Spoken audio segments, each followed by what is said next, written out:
Alright guys, just finished up the show and I just thought I could quickly run through the towing update, the 2.1 update, since I actually have the van on right now.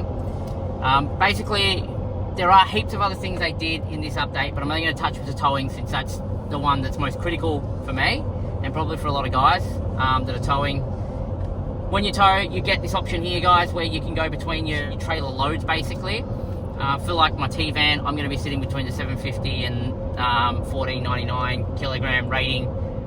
It looks like there's different profiles for charge, depending on which one you go in. I haven't gone through all this, but I did test what the small load would do, and that actually lets me basically drive around with the trailer on. I can use cruise, and the engine revving isn't crazy. It's actually quite subtle. It actually lets you use EV only mode below 50%, and it looks like it doesn't try and start the engine even while you're just connected and idling. Whereas the medium load, I'm finding that the rules for like you can't go below 50% battery. You can't even now go into EV only mode while towing under 50%. It gives you an error on the screen. It actually says, if I do it, it says, yeah, to meet power needs, the mode can't be switched. So there's certain new limits in there that weren't in there before. I also am fairly sure that the from what I could tell on the highway, the speed limit is no longer there, so you can actually go faster than 110, I think it was. To what speed, I am not sure. Fortunately, there's too many cameras where I live to be able to do some testing, and there's no safe area where I can kind of go a little bit faster to see what the limits are.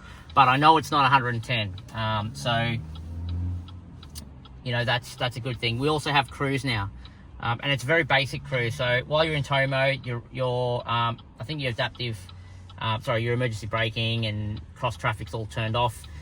And when you're towing in tow mode now, it's like our classic cruise control that we had before this adaptive stuff came into these newer modern cars.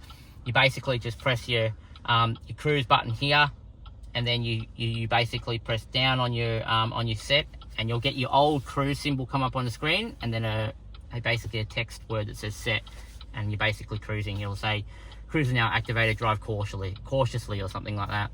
Same thing when you hit the brakes, it'll cancel out the cruise, and it's all pretty standard cruise mode. But I think the most important thing to note is that on my trip to Simpson, I actually used my bypass harness going up to the desert, and then I basically drove home without the bypass harness to see what it would be like towing with no cruise control. It pretty much killed me. I would never do it again. My right foot was like in so much pain by the end of the trip.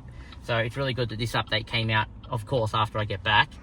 But now you guys can kind of utilize this. So basically cruise control while towing now available. Speed limit lifted.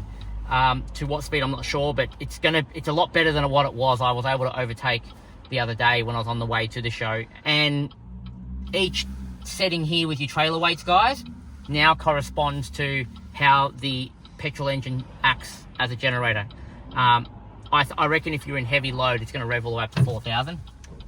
But in medium load, I actually don't think it's going to do that, because I've noticed that the revs are sitting between 2,200 to kind of 3,000 now, and it's not as aggressive as it was before. I reckon the small load will be much less aggressive as well. So for people that have got bike racks that you have to plug a harness into your 7-pin at the back, or people that are carrying a 6x4 box trailer that weighs like 400 kilos, you've now got the option to basically use your car. The Shark will just perform like it normally does, as if you didn't have anything towing, because there's really nothing on the back. There's so much torque in this car that the car should just drive normally without these limitations that were in before. So it's a big plus to BYD for bringing that out, and I did test it. It is a bit janky, like the cruise is a bit confusing if you don't know what you're doing. You go, you still get the error that says unable to activate current driving mode, but then the cruise symbol comes up on the screen. It's really weird. And then you press down and it says, cruise activated.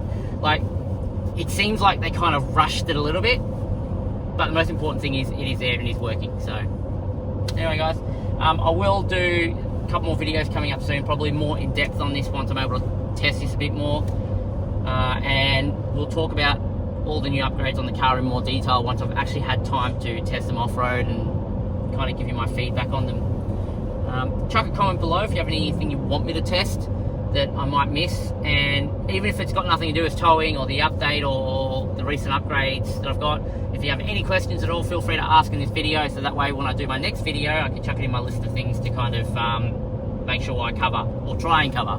No guarantees, I try my best to get as much things covered as I can in my videos. Anyway, see you guys later.